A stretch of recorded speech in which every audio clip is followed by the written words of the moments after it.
সূরা আরাফের 33 নম্বর আয়াতে আল্লাহ বলেন, কুল ইন্নামা হাররামা রাব্বিয়াল ফাওয়াহিশা মা যাহারা মিনহা ওয়া মা বাতন। নবী আপনি বলেন, আমার রব হারাম করেছে সমস্ত অশ্লীল কথা কাজ, সেটা প্রকাশ্যে হোক গোপনে হোক, সব হারাম করেছে। ওয়াল ইসমা ওয়াল বাগিয়া বিগাইরিল হক,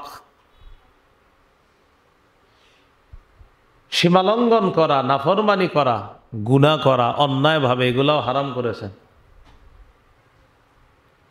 ওয়াল বাগিয়া বিগাইরিল হক্কি ওয়া আন তুশরিকু বিল্লাহি মা লাম ইউনাজ্জিল বিহি সুলতানা, আল্লাহর সাথে শিরিক করা আল্লাহ হারাম করেছেন। ওয়া আন তাকুলু আলাল্লাহি মা লা তা'লামুন, আল্লাহর ব্যাপারে না জেনে উল্টাপাল্টা কথা বলা আল্লাহ হারাম করেছেন, এগুলা পাপ। এই আয়াত থেকে জানলাম প্রকাশ্য গোপন অশ্লীলতা সহ বাগয়ুন শব্দটা, এটা হলো উদ্দেশ্য, এটার মানেও নাফরমানি করা, গুনাহ করা, পাপ করা। যে কোনো পাপ থেকে আল্লাহ আমাদেরকে এই রমজানে পবিত্র যেন হতে পারি, আল্লাহ তৌফিক দান করেন। আরবিতে একটা শব্দ আছে আল উতুবু, এটার মানেও নাফরমানি করা, পাপ করা। সূরা আরাফের এক আয়াতে আল্লাহ পাক রব্বুল আলামিন বলেন, ফালাম্মা আতাউ আম্মা নুহু আনহু, যখন তারা নাফরমানি করলো, বিরোধিতা করলো, অবাধ্য হলো, মা নুহু আনহু, তাদেরকে যে বিষয়ে নিষেধ করা হলো ওই বিষয়ের ব্যাপারে যখন তারা অবাধ্য হলো, আল্লাহ নিষেধাজ্ঞা যখন মানল না, আল্লাহ বলেন কুল্লা লাহুম, আমি তাদেরকে বললাম কুনু কিরাদাতান খাসিইন, তোমরা নিকৃষ্ট বানর হয়ে যাও।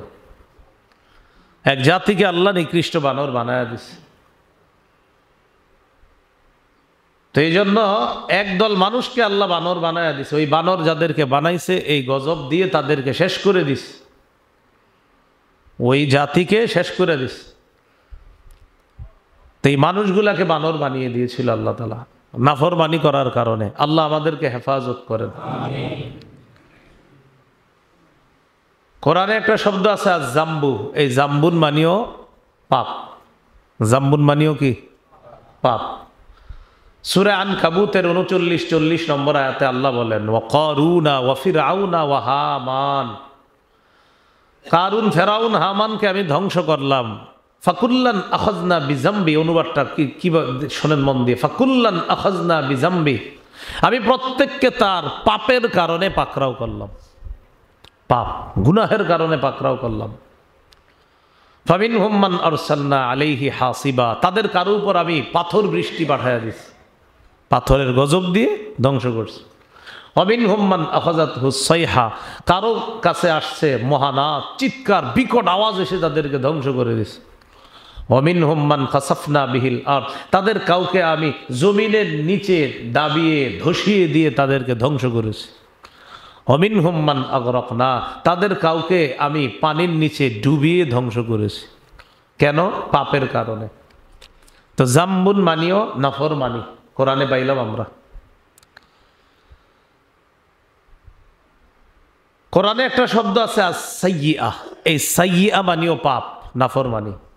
সূরা হুদের 114 নম্বর আয়াতে আল্লাহ বলেন, ওয়াকিমিস সালাতা তারাফাইন নাহার ওয়া যুলাফাম মিনাল লাইল ইন্নাল হাসানাতি ইউযহিবনাস সাইয়্যিআত, নামাজ কায়েম করেন দিনের দুই প্রান্তে।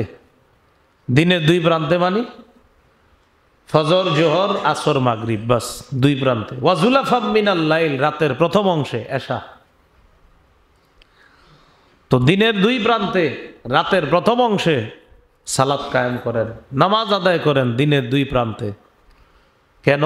ইন্নাল হাসানাতি ইউযহিবনাস সাইয়্যিআত, ভালো কাজ ইউযহিবনাস সাইয়্যিআত, দূর করে দেয় পাপ সমূহকে। এর মানে 5 ওয়াক্ত নামাজ পাপ সমূহকে দূর করে দেয়। তাহলে এখানে সাইয়্যিআ মানি পাইলাম নাফরমানি, পাপ। আল্লাহ আমাদেরকে হেফাজত করেন। আরবি একটা শব্দ আছে খতিআ, এটাও কোরআনে আছে। খতিআ মানিও নাফরমানি করা, পাপ করা। ইউসুফ নবীর ভাই ইয়াকুব নবীর সন্তানদের ব্যাপারে আল্লাহ বলেন সূরা ইউসুফের 97 নম্বর আয়াত, قالوا يا أبانا استغفر لنا ذنوبنا إنا كنا خاطئين। তারা বলল, হে আমাদের পিতা, ইস্তাগফির লানা যুনুবানা, আপনি আমাদের পাপগুলো, এই পাপের জন্য রবের কাছে ক্ষমা চান, রবের কাছে ক্ষমা প্রার্থনা করেন আমাদের গুনাহের জন্য। কেন? ইন্না কুন্না খাতিইন, আমরা পাপী ছিলাম। এই যে খাতিইন, ওই খতিয়া থেকে খাতিইন মানে হলো আমরা পাপী ছিলাম। তাহলে খতিয়া এটাও পাপের অর্থ দেয়। আল্লাহ আমাদেরকে সকলকে যে কোনো ধরনের ছোট বড় পাপ থেকে হেফাজত করেন।